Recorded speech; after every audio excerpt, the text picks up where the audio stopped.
nevertheless supporting this bill and will continue to do so. Thank you. Call Jami-Lee. Mr. Speaker, we seem to be on a roll tonight. We're having legislation after legislation being supported by the opposition parties, the Labour Party and the Green Party.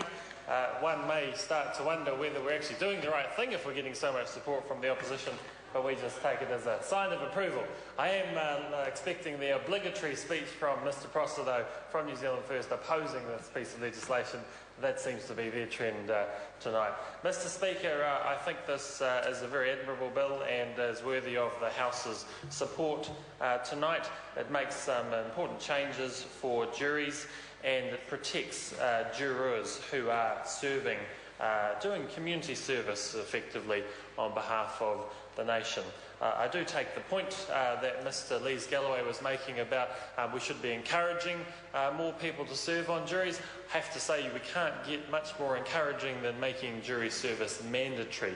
It is mandatory in the bill, and the Juries Act itself really does talk about those who cannot serve on a jury because the assumption is everyone else is eligible to serve on a jury. But if the biggest problem Mr Lees-Galloway has about potentially not being able to serve on a jury is that he's a Member of Parliament, I'm sure we can easily remedy that for him if he is wanting us to.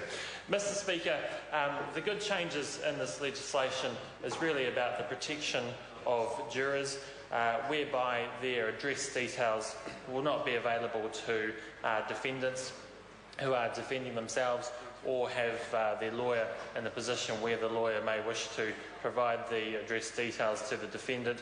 That would not be allowed.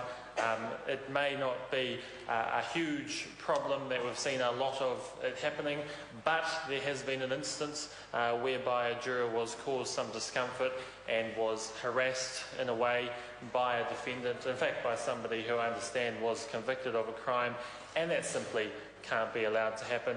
Jurors are doing this on behalf of the community for an effective justice system. We need jurors to be putting their time in to serve on a jury, and I think if the state is requiring people to serve on a jury, then the state should be protecting those people from any potential harassment going forward.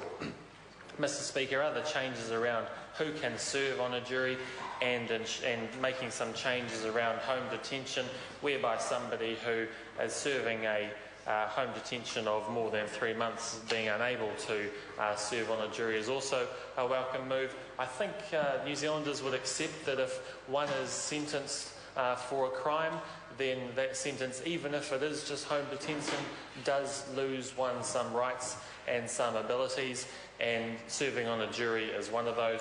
Also changes around ensuring that people convicted of a custodial sentence of more than 3 years being barred for life from sitting on a jury is also a welcome move.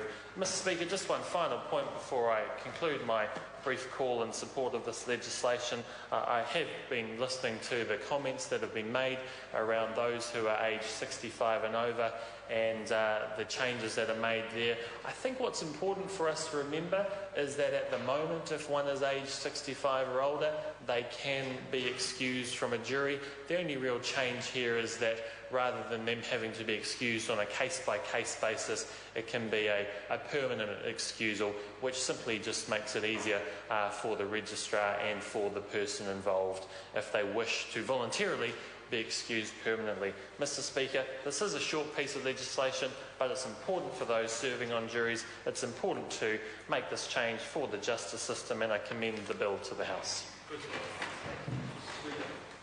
I call Mark Mitchell. Thank you, Mr Speaker. It's a great pleasure to be able to stand and support